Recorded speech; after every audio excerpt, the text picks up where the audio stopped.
Kinabé, bonne nouvelle. Maintenant, c'est gâté.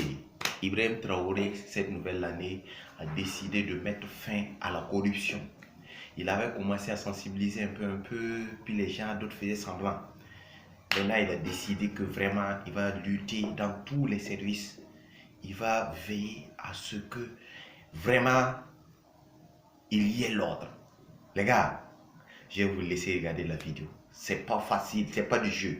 Le capitaine est engagé. Regardez la vidéo tout de suite. La machine contre la lutte contre la corruption va démarrer. Eh bien, ça démarre. Le conseil de discipline et autres, c'était mort. On a adopté des textes pour que les gens puissent sanctionner ceux-là qui ne veulent pas travailler.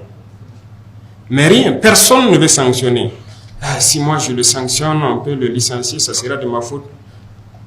Écoutez, il y a ce genre d'émotion-là. Ça ne doit plus exister. Nous sommes un pays en guerre et on doit bien gérer les ressources. Et quand on dit gérer les ressources, ce n'est pas les ressources financières seulement, les ressources humaines aussi. Dans notre émotion, on n'arrive même pas à faire quoi que ce soit. On n'arrive pas à sanctionner quelqu'un. Il y a des gens qui sont de gros travailleurs dans notre administration. Et vous les connaissez. Ils viennent très tôt. Tant qu'ils ne finissent pas leur mission, ils ne rentrent pas à la maison. Ils n'ont jamais demandé de payer une heure supplémentaire. Ils sont nombreux ceux-là qui viennent, qui repartent jusqu'à la nuit, qui font le travail. Mais en réalité, ils font le travail de certains paresseux et de certains fainéants qui viennent et à 10 heures, ils sont donc dans des maquis ou bien ils sont au porc au four. Ils ne veulent pas travailler. C'est la réalité et vous les connaissez. Et d'autres sont obligés de faire leur travail. Mais pourquoi ces gens-là, on ne les sanctionne pas? Tous ceux qu'on va prendre dans les situations d'absence chronique dans les administrations et qui ne sont pas sanctionnés, la personne sera licenciée.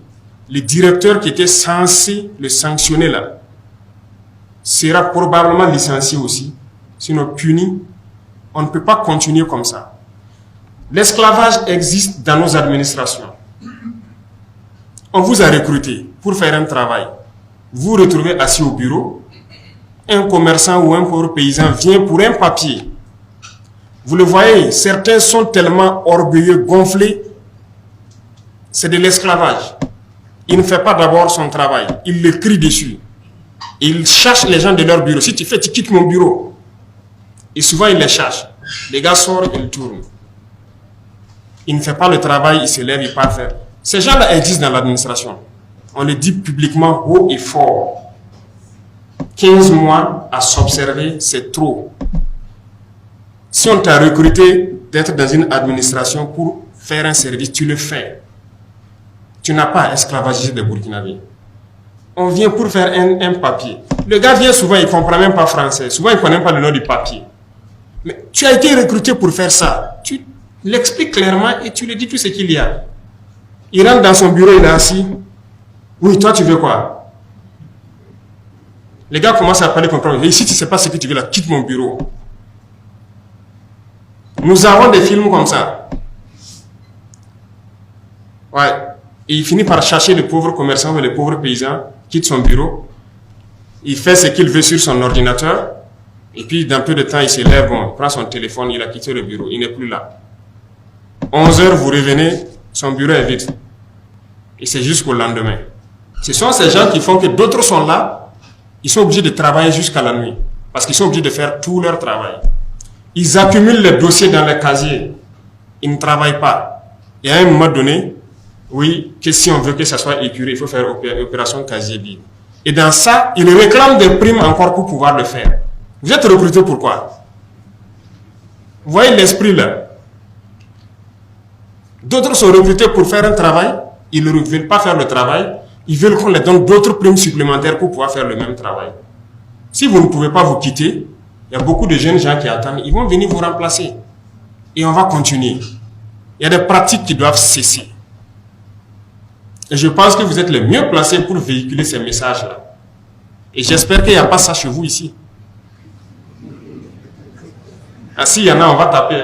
Il n'y a pas meilleure chose que de commencer à taper chez soi-même avant d'arriver dehors.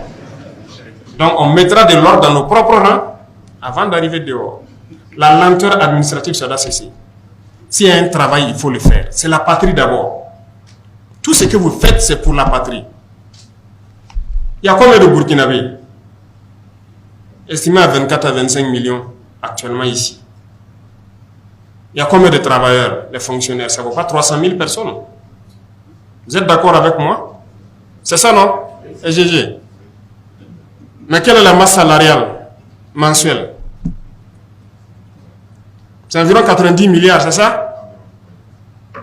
Donc 90 milliards de ressources qui sont partagées à environ moins de 300 000 personnes. Et d'autres dans ce lot ne veulent pas faire le travail. Qu'est-ce qu'on fait? Ils doivent rester? Je refuse. Je refuse.